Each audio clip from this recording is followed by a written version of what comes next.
Now, your first alert forecast from meteorologist Taban Sharifi.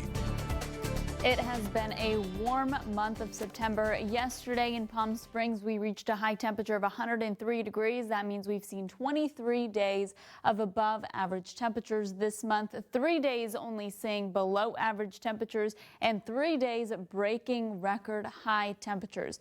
And it is still feeling more like summer than it is fall. Right now, your satellite and radar picking up on dry conditions across California, and we are expected to stay that way as we continue through the next week ahead.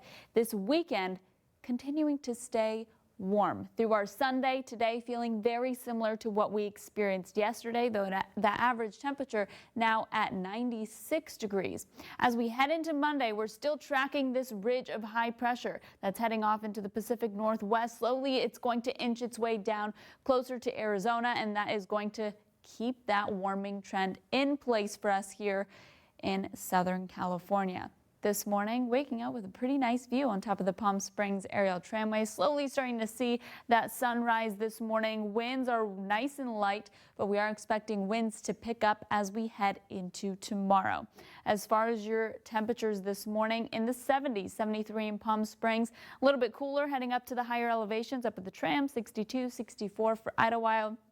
With dew points staying nice and dry where we like them. The dew point, that temperature the air needs to reach in order for saturation to occur. So the lower this number, the drier the air. And we'll continue to see these dew points on the lower end even through this next week ahead. 53 for that dew point in Palm Springs right now. So those of us with those evaporative coolers, you can go ahead and use them for today.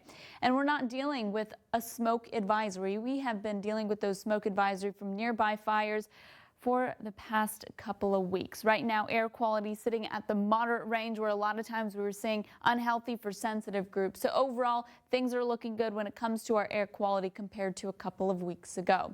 As we head in through the day today, well, that ice cream still going to melt. Triple digits coming through as we head into the afternoon. Again, that average of 96 will be in the upper 90s as we head into the 6 o'clock hour. That sunset around 6:35.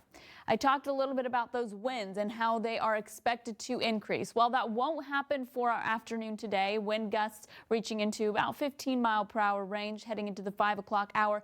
It's not till we head into the late evening tonight and into Monday where we're seeing those offshore winds increasing again, and that is going to create a warming, drying pattern. So we have a fire weather watch in effect starting at 5 in the morning on Monday, going into the evening hours. Easterly winds gusting to 40 miles per hour with humidity dropping down to 10 to 15%. So if a fire starts, it can very rapidly spread. Under those conditions, outdoor burning is not recommended. Your Comfort Air 7-day forecast, 105 on Tuesday. So slowly still seeing that warming trend. Fire weather watch potentially going to be increased to a red flag warning later on this afternoon. We'll let you know if that happens. Still reaching temperatures up to 110. So even though that watch expires Monday, we're still dealing with elevated fire weather conditions even throughout the week. Caitlin? It seems like we're experiencing a prolonged summer with these record-breaking temperatures still. We really are, but luckily we're not expected to break any of those records as we head into this week ahead.